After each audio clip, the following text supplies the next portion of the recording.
Hi friends, welcome to Meenarajavlogs. இன்னைக்கு நம்ம வீடியோல என்ன பார்க்க போறோம் அப்படினா chicken fried rice தான் வந்து பார்க்க போறோம். என்னதான் நம்ம வீட்ல சமைச்சு சாப்பிட்டாலும் கடையில செய்யற டேஸ்ட் இல்ல அப்படினு வந்து நினைப்பீங்க. ஆனா இந்த ரைஸ் வந்து இந்த மெத்தட்ல வந்து ட்ரை பண்ணி பாருங்க. நம்ம கடைகள்ல சாப்பிடுற அதே டேஸ்ட்ல இருக்கும். அது எப்படி கடை டேஸ்டே வரும் அப்படினு வந்து கேக்குறீங்களா? கடையில என்ன மசாலா சேர்க்கறாங்களோ அந்த மசாலா சேர்த்து தான் இன்னைக்கு வந்து நம்ம chicken rice வந்து செஞ்சிருக்கோம். அவங்க என்ன மசாலா சேர்க்கறாங்க அப்படிங்கறத நான் வீடியோல சொல்லிருக்கேன். வீடியோ வந்து ஸ்கிப் பண்ணாம பாருங்க. அதுக்கு முன்னாடி நீங்கள் இப்போ தான் நம்ம சேனலை ஃபஸ்ட் டைமாக பார்க்குறவங்களா இருந்தால் சேனலை சப்ஸ்கிரைப் பண்ணிக்கோங்க. ஆல் நோட்டிஃபிகேஷன் பெல் சிம்லையும் கிளிக் பண்ணிவிடுங்க. பீன்ஸ், கேரட், குடமிளகாய், முட்டைக்கோஸ், வெங்காயம், கொத்தமல்லி, பச்சை மிளகாய் எல்லாத்தையும் வந்துட்டு பார்த்திங்கன்னா பொடியாக வந்து கட் பண்ணி எடுத்து வச்சுக்கோங்க.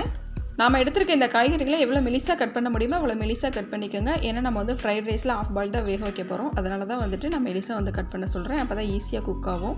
இந்த ஃப்ரைட் ரைஸில் அவங்க சேர்க்குற ஸ்பெஷல் மசாலா இது தாங்க. மிளகுத்தூள், மிளகாய்த்தூள், கறி மசாலா, கரம் மசாலா, சிக்கன் மசாலா, அஜினமோட்டோ, உப்பு இதுதான் அவங்க வந்து அதில் சேர்ப்பாங்க. அஜினமோட்டோ நாம் இன்றைக்கி இந்த ஃப்ரைட் ரைஸில் வந்து சேர்க்கல. ஆனால் அவங்க கண்டிப்பாக இந்த அஜினமோட்டோ சேர்ப்பாங்க. அஜினமோட்டோ ஆப்ஷனல் தான், உங்களுக்கு வேணுன்னா சேர்த்துக்கலாம். நான் இன்றைக்கி பாஸ்மதி ரைஸை வந்து பார்த்திங்கன்னா உதிரியாக இந்த மாதிரி வந்து முக்கால்வாசி வந்து வேக வச்சு வடித்து எடுத்து வச்சுருக்கேன். அதை இந்த மாதிரி வந்து நல்லா வந்துட்டு ஆற வச்சு எடுத்து வச்சுக்கோங்க. நார்மலாக எப்பயும் போல் சிக்கன் 65 செஞ்சு அதை சின்ன சின்ன பீஸாக வந்து கட் பண்ணி எடுத்து வச்சுருக்கேன். இந்த சிக்கன் 65 ஏற்கனவே நான் வீடியோ போட்டிருக்கேன். அதோட வீடியோட லிங்க்கை கீழே டிஸ்கிரிப்ஷன் பாக்ஸில் தரேன், செக் பண்ணி பார்த்துக்கோங்க. கடையை சூடு பண்ணிக்கோங்க. சூடு பண்ணிவிட்டு ஒரு கரண்டி அளவுக்கு எண்ணெய் வந்துட்டு இதோடு வந்துட்டு சேர்த்துருங்க. எண்ணெய் நல்லா வந்துட்டு சூடானதுக்கப்புறம் ஒரு முட்டை வந்து எடுத்துருக்கேங்க. அதை உடச்சிட்டு இதோடு வந்துட்டு சேர்த்திக்கலாம். இதை லைட்டாக வந்துட்டு இந்த மாதிரி வந்து மிக்ஸ் பண்ணி விடுங்க. லைட்டாக வந்து மிக்ஸ் ஆனதுக்கப்புறம் இதில் வந்துட்டு கொஞ்சமாக வந்துட்டு மிளகுத்தூள், உப்பு வந்துட்டு இதோட சேர்த்துடலாம்.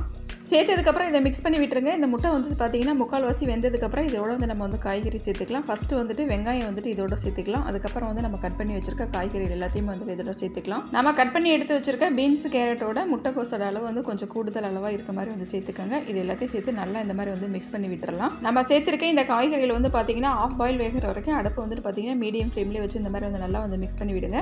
ஆஃப் பாயில் இப்போ வெந்துருச்சு. இப்போ இதில் வந்து நம்ம வந்து மசாலா சேர்த்துடலாம். நம்ம அஞ்சரைப்பட்டியில் எடுத்து வச்சுருந்த மசாலா தாங்க சேர்க்க போகிறோம். ஃபஸ்ட்டு உப்பு, மிளகுத்தூள், மிளகாய்த்தூள், சிக்கன் மசாலா, கரம் மசாலா, கறி மசாலா எல்லா மசாலா இதில் வந்து கொஞ்சம் கொஞ்சமாக சேர்த்துடலாம். இதில் வந்து நம்ம சேர்க்குற மிளகாத்தூள் வந்து தனி மிளகாத்தூள் தான் சேர்க்கணும். குழம்பு மிளகாத்தூள் இதோட வந்துட்டு சேர்க்கக்கூடாது. இதில் சேர்க்குற மசாலாவோட அளவு நம்ம அஞ்சரைப்பட்டியில் ஸ்பூன் இருக்குது பார்த்தீங்களா, அதில் அரை ஸ்பூன் மட்டும் சேருங்க. அந்தளவே போதுமான அளவாக இருக்கும்.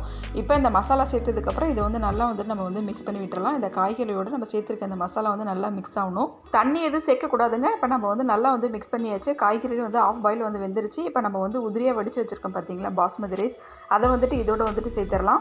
நம்ம சாதம் சேர்த்ததுக்கப்புறம் இதை லைட்டாக இந்த மாதிரி வந்து மிக்ஸ் பண்ணி விட்டுருங்க. மிக்ஸ் பண்ணி விட்டதுக்கப்புறம் இதில் சோயா சாஸ் ஒரு ஸ்பூன் அளவுக்கு இதோட வந்துட்டு சேர்த்துக்கலாம். அதே அளவு வந்து பார்த்தீங்கன்னா டொமேட்டோ சாஸ் இதோட வந்துட்டு சேர்த்துக்கலாம். சேர்த்துட்டு இதை நல்லா இந்த மாதிரி வந்து மிக்ஸ் பண்ணி விட்டுருங்க. நம்ம சாதம் சேர்த்ததுக்கப்புறம் வந்து அடுப்பை வந்து ஃபுல் ஃப்ளேமில் வந்து வச்சுக்கோங்க. நல்லா மிக்ஸ் பண்ணி விட்டதுக்கப்புறம் பொடியாக கட் பண்ணி வச்சுருக்கோம் கொத்தமல்லி இதெல்லாம் இதோட வந்துட்டு தூவி விட்டுக்கோங்க. இந்த ஸ்டேஜில் வந்து பார்த்தீங்கன்னா சிக்கனை நம்ம வந்து கட் பண்ணி எடுத்து வச்சுருக்கோம்ல, அதை வந்துட்டு இதோட சேர்த்துக்கலாம். நீங்கள் அஜினமோட்டோ சேர்க்குறவங்களா இருந்தால் இந்த ஸ்டேஜில் அஜினமோட்டோ சேர்த்துக்கலாம். நான் இன்றைக்கி வந்து அஜினமோட்டோ எதுவும் சேர்க்கல. இதை சேர்த்து நல்லா வந்துட்டு மிக்ஸ் பண்ணி விட்டுருங்க. நம்ம சேனலில் குக்கிங் வீடியோஸ் மட்டும் இல்லைங்க, ஷார்ட்ஸ் வீடியோ நிறைய அப்லோட் பண்ணியிருக்கோம், கோல வீடியோ போட்டிருக்கோம், விலாக்ஸ் போட்டிருக்கோம், டிப்ஸ் வீடியோ நிறைய அப்லோட் பண்ணியிருக்கோம். ஒரு சில வீடியோவோட லிங்கை கீழே டிஸ்கிரிப்ஷன் பாக்ஸில் தரேன், செக் பண்ணி பார்த்துக்கோங்க. சிக்கன் ரைஸில் சேர்க்குற முட்டையோட ஸ்மெல் சில பேருக்கு வந்து பிடிக்காது. உங்களுக்கு முட்டையோட ஸ்மெல் பிடிக்கல அப்படின்னா நீங்கள் வந்துட்டு முட்டையை அவாய்ட் பண்ணிவிட்டு வெறும் சிக்கன் 65 வச்சு கூட நீங்கள் வந்து ட்ரை பண்ணலாம் இந்த டிஷ்ஷை.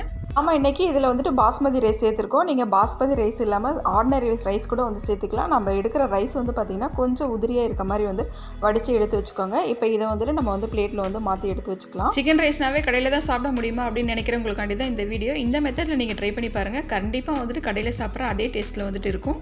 இந்த சண்டே உங்கள் வீட்டில் இந்த சிக்கன் ரைஸை ட்ரை பண்ணி பார்த்துட்டு எப்படி வந்துருந்துச்சு அப்படிங்கிறத எனக்கு கமெண்ட் பண்ணுங்கள். மல்லியில் லைட்டாக மேலே அந்த மாதிரி தூவி விட்டுக்கோங்க. சின்ன லெமன் பீஸ் கட் பண்ணி மேலே வச்சுருங்க. டொமேட்டோ சாஸோட வச்சு சாப்பிட்றதுக்கு இந்த ஃப்ரைட் ரைஸ் அட்டகாசமாக இருக்குங்க. என்னோட வீடியோ அடுத்தடுத்து பார்க்கணும்னு நினச்சிங்கன்னா மீனராஜாவில் சேனலை சப்ஸ்கிரைப் பண்ணிவிடுங்க. ஆல் நோட்டிஃபிகேஷன் பெல் சிம்லையும் கிளிக் பண்ணிவிடுங்க. நெக்ஸ்ட் இதே மாதிரி சூப்பரான வீடியோட மீட் பண்ணுறேன். தேங்க்ஸ் ஃபார் வாட்சிங்.